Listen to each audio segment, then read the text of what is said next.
David Littleproud, thank you so much for joining the Dailyaus. Yeah, thanks for having me. Your team actually reached out to us to do this interview. Why? Well, I actually do follow you very closely, and I think you do media very well. And so, yeah, I've followed you for some time, and it's great to be here and be able to have the opportunity to talk to you about the National Party and what we stand for, so that people obviously have some ingrained beliefs of who we are and what we are, but it's important that we can actually demonstrate that we're broader than just a party for farmers. And for anyone who might not be familiar with you, do you want to just explain what you do as leader of the National Party? Yeah, so I got into politics in 2016. I represent an electorate called Maranoa. It's 43% of Queensland. It's 3 times the size of Victoria. That's my primary job. But as the leader of the National Party, I lead 18 in our party room, basically in the Senate and in the House of Reps. My job's to go around and as the leader into those electorates and the electorates that we want to win and have the conversation. And you know, election days start the very first day after last election, and you've got to be out there listening, learning, understanding, and putting forward the things that matter to the people you want to vote for you. Well, let's look at the last election. The coalition had its worst loss in 70 years. You've had a few months now to reflect on why that might have happened. What is your assessment? Yeah, well, I'm proud of the National Party. The Liberal Party has lost 34 seats in 2 elections in less than 3 years. We haven't lost a seat since 2007, I think it is. But you work together as a team. We worked, exactly, but we're 2 different parties, and I think it's important to understand we have different values and principles to that of the Liberal Party. But I think they made Peter Dutton unelectable. They did. They destroyed his character. There was some own goals in that as well. The work from home thing, it wasn't coalition policy, it was a thought bubble. I mean, for us in the National Party, we believe in work from home because we want to have that lifestyle where people can come and live in regional Australia, professional people, and they had this perception that we're going to take that away. And that was, I think, a real mistake, and one that we didn't endorse was the work from home. So you don't take shared responsibility for that loss? Oh, yeah, totally. I mean, we're in it together, make no mistake. But you're saying that the reason you lost is because of the Liberal Party? No, and I think some of the policies that we took, I think the work from home, that was the primary one that I think went. The public service piece wasn't, and we were in on that one. We're not running away from that. I think that was a mistake. I think the Trump piece didn't help, and it painted Pete in a light that he was Trumpian, and I think that was a mistake. I think there was some other real errors of judgment around some of the actions we took leading up to the election, and that's a shared responsibility. But that's the nature of the beast. You've got to cop it on the chin. You got to listen. You got to learn. You got to understand, and come back with a better offering at the next election in 2.5 years' time. I want to look at net zero. Yep. It's the biggest policy position the coalition has confirmed since the last election. Do you want to just explain why your party rejects the target of net zero by 2050? Yeah. So we're saying we're still going to reduce emissions, but net zero is not the only way to reduce emissions. So we'll still do our fair share, and we have to, but we're only 1.1% of global emissions. So what we're saying is we can't mitigate all the world's emissions here in Australia because we're only 1.1% of global emissions.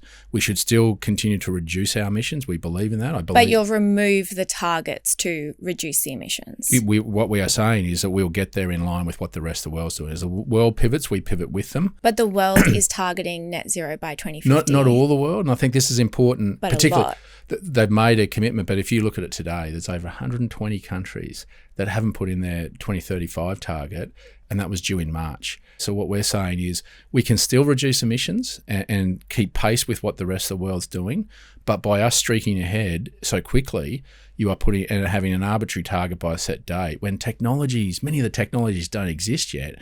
You're putting pressure on your energy bill, you're putting pressure on regional communities, but you're putting pressure on your food security. Let's be sensible about this. There's a calm, considered way that we can achieve emissions reductions, and we should. We got to leave a better, healthier climate and environment. And this is the thing is the environment has been forgotten in this. We're having perverse outcomes for the environment and what we're trying to chase. What do you mean the environment has been forgotten in this? Well, if you want to get to 92% renewables, you want to come out what's looking like in regional Australia. We're having not just prime agricultural land taken over, but you're actually having native vegetation knocked over, destroyed, for wind turbines, solar panels and transmission lines littered across regional Australia.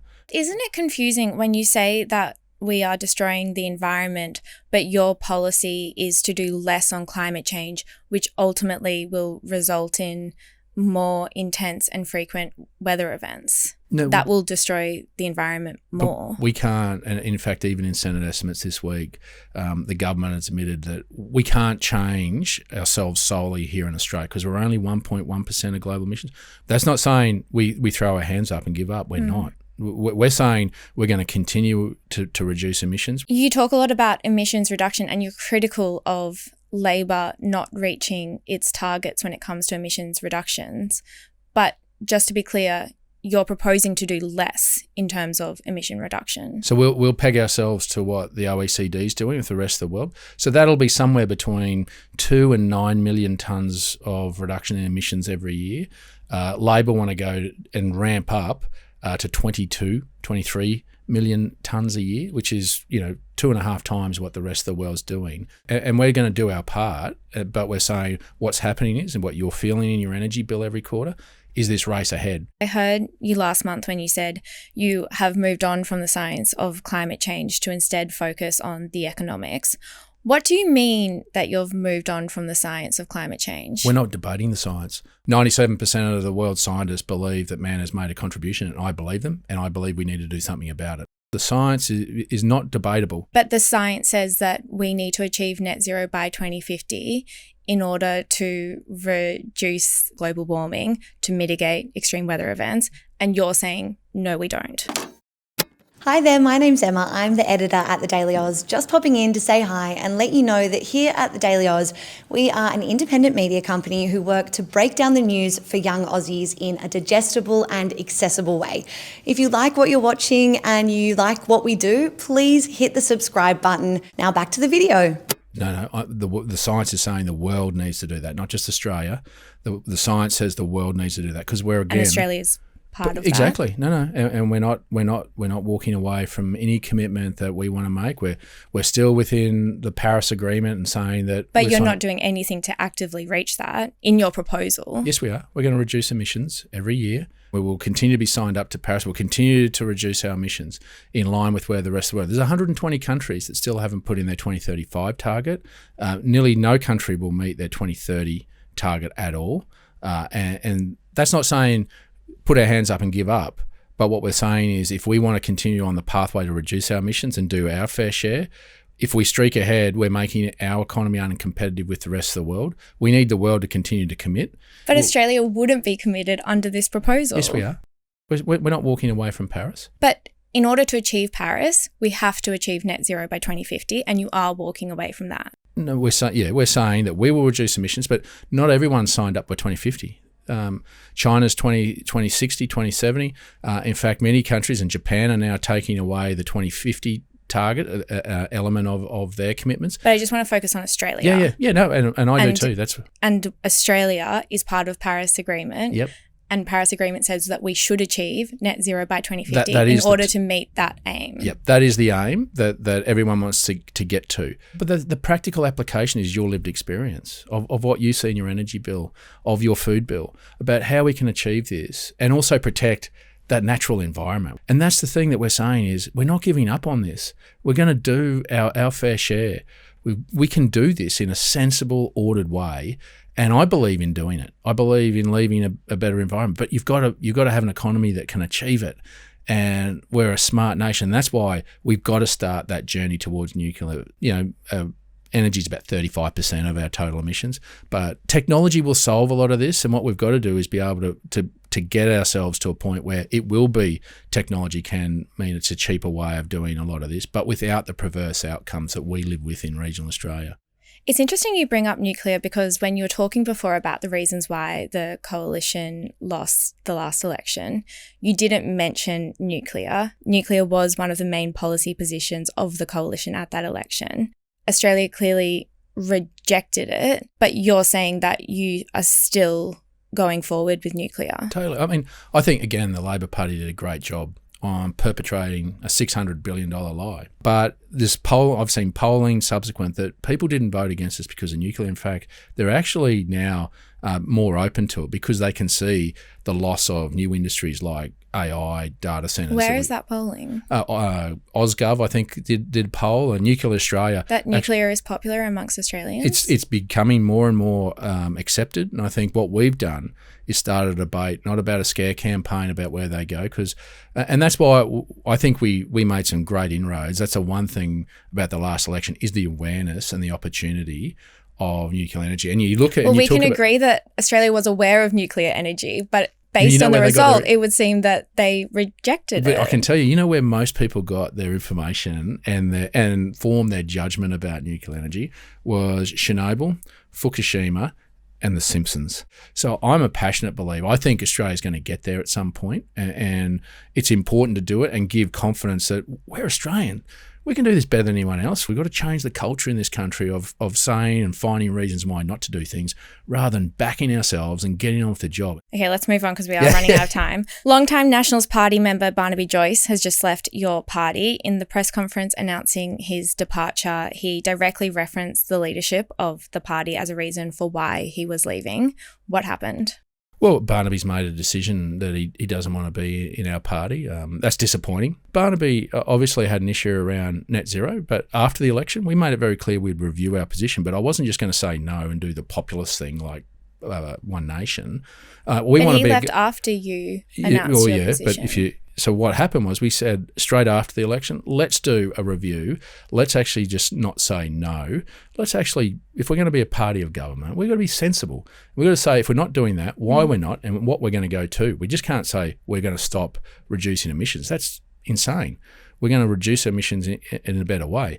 That he agreed to that, but then he couldn't wait. He got upset and angry, and he left our party room. He obviously doesn't like the fact that I'm leader, and that's an occupational hazard. The fact that people don't like people in politics, that's personalities.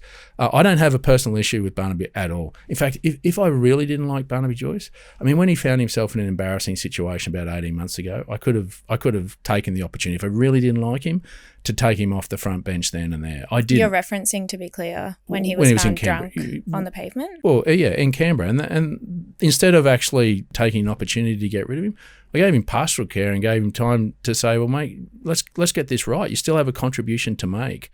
Just lastly, on the Liberal Party, there is a lot of speculation about Sussan Lee's leadership. Do you hope that she remains leader of the Liberal Party? Yeah, I do. I think what people are looking for is us to focus on them, not on ourselves. Look, politics is a contact sport, and there's always people that have ambition, and that's an occupational hazard. As leaders, you got to cop.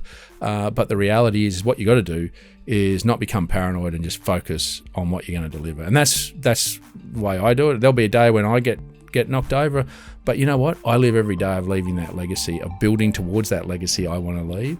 And when my time comes up, my legacy will be judged by how I handle that and how I stay true to the beliefs and to the people that put me here. Are you confident that she will be the opposition leader at the next election? Yeah, I think so. I mean, I think she's shown that she's going to have a red hot crack, and I think that's what Australians want.